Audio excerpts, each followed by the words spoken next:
Bonjour, c'est IQ91. Voici l'analyse technique du CAC 40 pour la journée du lundi 29 novembre 2010 pour le site boursicoté.com. Aujourd'hui, nous avons eu droit à une grosse séance piège, puisqu'après une ouverture sur un gap haussier de quelques points, on a eu 5 points de gap à peu près, entre 4 et 5 points, nous avons donc ouvert sur un gap haussier à 3640, à 3748,10. Le plus haut a été marqué à 3773,9 et nous sommes venus clôturer sur le plus bas à 3636,96. Nous perdons 2,46%, 92 points perdus par rapport au cours de séance, au cours de clôture de vendredi. C'est une très grosse séance de baisse, hein. D'ailleurs, ça se voit à l'amplitude de la bougie. Ça faisait longtemps qu'on n'avait pas eu une bougie aussi ample, surtout avec aussi pleine. Grosse séance baissière. Alors, j'avais donné comme objectif, comme on n'arrivait pas ici à passer durablement au-dessus de ce fameux retracement des 61,8, eh bien, j'avais donné comme objectif 3640. Hein. L'objectif réel était à 3638,3. Et on voit bien ici que les 3636 points, hein, presque 3637, eh bien on vient fermer la tendance en retraçant l'intégralité de cette tendance. Donc c'est un objectif que je vous avais donné depuis, on avait une première alerte ici et puis après je pensais honnêtement, hein, moi aussi j'ai pensé qu'on allait remonter. Le fait de ne pas pouvoir passer au-dessus des 23,6, on avait commencé à douter. Et puis là, ici, lors de cette clôture, eh bien, je vous avais dit que le risque était grand de retracer l'intégralité de la séance. Eh bien, c'est ce que nous sommes venus concrétiser aujourd'hui. Donc, grosse séance baissière. Ce qui est très inquiétant, c'est que si on casse vraiment cette zone, ben, en dessous, on a plus grand chose. On a bien ici un support aux alentours des 3613, et puis après c'est 3570, et après on peut descendre beaucoup plus bas. On a un retracement ici qui correspond à peu près à un support horizontal entre les 3450 et 3440. On recalculera tout ça si on venait à descendre plus bas. Mais vous voyez que si vraiment on enfonce ici ces zones de cotation, on pourrait vraiment descendre assez bas. Donc d'un point de vue chartiste, on voit en plus que les indicateurs continuent à s'enfoncer. Hein. On va revenir ici sur la vue. Voilà, on a un stochastique qui continue à s'enfoncer ici dans la zone de survente. Le RSI, lui, qui continue à descendre. Il laisse encore un petit peu de potentiel, hein, le RSI, puisqu'on n'est qu'à 34 points, la zone de survente étant à 30 points. Le MACD, quant à lui, continue à tomber, hein, malgré ici deux faux signaux qui nous laissaient entrevoir un rebond potentiel. Eh bien, on continue à s'enfoncer. Et puis une chose qui est très inquiétante, c'est que les volumes sont supérieurs à la moyenne. Et sur une séance de baisse, surtout avec une bougie aussi pleine, c'est assez mauvais signe. Hein. Ça veut dire que la tendance de fond, hein, je le rappelle, reste baissière, puisque depuis ici le plus haut que nous avons eu là, eh bien toutes les séances qui sont au-dessus de la moyenne, hormis une qui se situe par là, je crois, toutes les séances qui sont au-dessus de la moyenne, eh bien vous voyez les histogrammes sont rouges et les séances vertes sont en général sous la moyenne mobile. Hein. C'est une moyenne mobile arithmétique à 20 séances. Donc ce qui veut dire que les gros volumes se font sur les séances baissières. Et donc les petits volumes donc, de rebond technique se font sur des séances haussières. Donc ça veut dire que la tendance de fond est baissière. Pour l'instant, il n'y a aucun signal de retournement.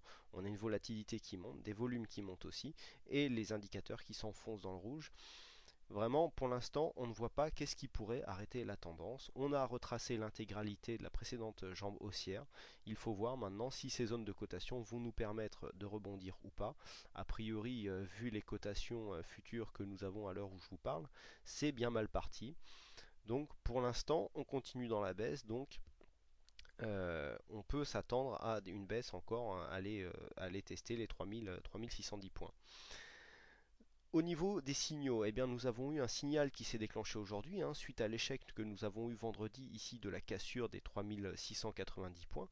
Eh bien, cette fois-ci, le signal a été gagnant, hein, vraiment sur toute la ligne, hein, puisque des 3640, nous sommes venus directement, des 3690, nous sommes venus directement ici sur une seule journée, rallier les 3640 points, qui était l'objectif cible de ce trade. Donc en général, autant les trades sur le Forex sont en général assez rapides, autant les trades sur le CAC mettent des fois 2-3 jours. Et bien là, ça a été vraiment sur la séance.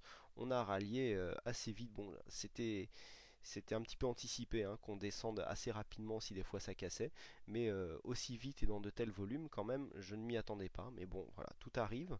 Donc bah, c'est un trade de 50 points qui est gagnant donc sur cette séance. Et puis bah, sur le Forex, nous avons aussi déclenché un signal puisque j'avais donné une cassure des 1,32 pour aller relier 1,3150. Et bien on a été beaucoup plus bas hein, parce que si on élargit la vue, voilà, on s'aperçoit qu'ici à la cassure des 1,32 on est venu directement sur les 1,31 et même qu'on a légèrement enfoncé puisque le plus bas ici sur l'euro dollar se situe à 1,3064 sur ma plateforme. Donc toujours pareil, ici au niveau de l'euro dollar, j'avais donné une petite divergence haussière que l'on trouvait sur le MACD, hein, puisque les plus bas continuent à se succéder, alors que les indicateurs au niveau des plus bas commençaient à remonter, mais je vous avais bien indiqué qu'on était que sur le MACD en divergence, alors que sur les autres on n'y était pas, donc attention, j'avais donné un point d'invalidation à 1,32, et bien c'est ce qui s'est passé, vous voyez, on est continué à descendre. Ici pour marquer encore une fois un nouveau plus bas, hein, on est à l'heure qu'il est à 1,3104. Donc c'est quand même un signal gagnant. Ici on casse, on vient rallier l'objectif de 50 pips et même plus bas. Donc ceux qui ont financé le stop et qui ont décidé de laisser courir leurs gains, hein, ce qui est toujours conseillé, et ben, peut-être que vous avez réussi à clôturer ce trade plus bas, ce qui est toujours intéressant qui permet hein, d'optimiser son money management. Donc ça fait deux signaux gagnants euh, gagnés sur cette journée hein, grâce aux signaux que je donne donc sur les analyses écrites du soir. Bon, c'est toujours assez sympathique, hein, donc attention, attention à demain, hein, si la baisse se poursuit, eh bien on pourra continuer à jouer ce mouvement. Alors, les signaux sont gagnants. Au niveau du portefeuille, voilà. Nous avons donc une baisse somme toute relative hein, par rapport à ce que nous avons eu sur le CAC 40, puisque sur la journée nous perdons 0,25%. Hein, donc on voit bien que la perte est bien maîtrisée, notamment grâce à l'utilisation des trackers baissiers BX4 hein, que beaucoup connaissent.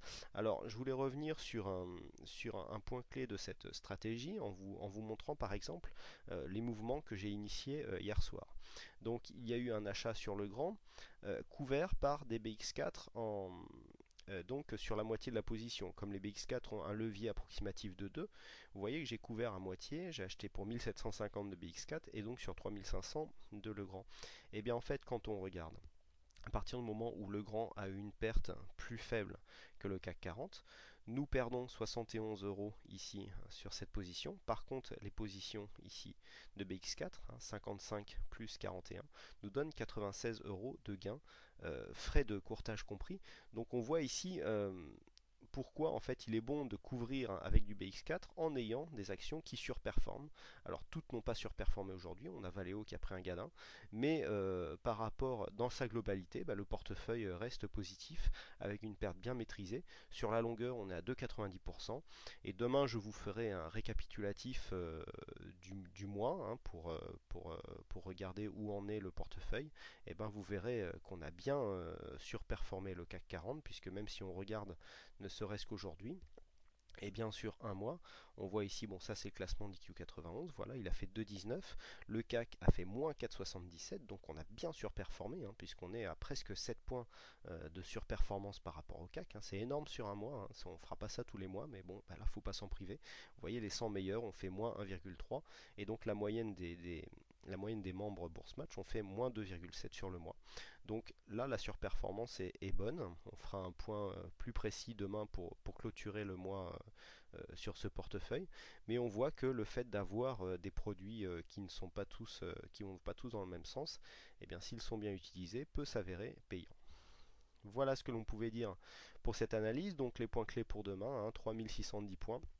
Ici, si les 3640, si on confirme la cassure, 3610 et 3570 seront en ligne de mire. Ici, en cas de rebond, on pourra commencer à tracer un Fibo très court terme ici pour voir jusqu'où on pourrait remonter. Pourquoi pas au niveau des 3700 points, peut-être que ce support ici pourrait se transformer en résistance et donc on confirmerait ici la tendance baissière. Voilà, il ne me reste plus qu'à vous souhaiter à toutes et à tous une bonne soirée. Merci encore une fois pour votre attention et pour votre participation. Bonne chance, bon trade à vous et je vous donne rendez-vous dès demain pour une prochaine analyse. Bonsoir.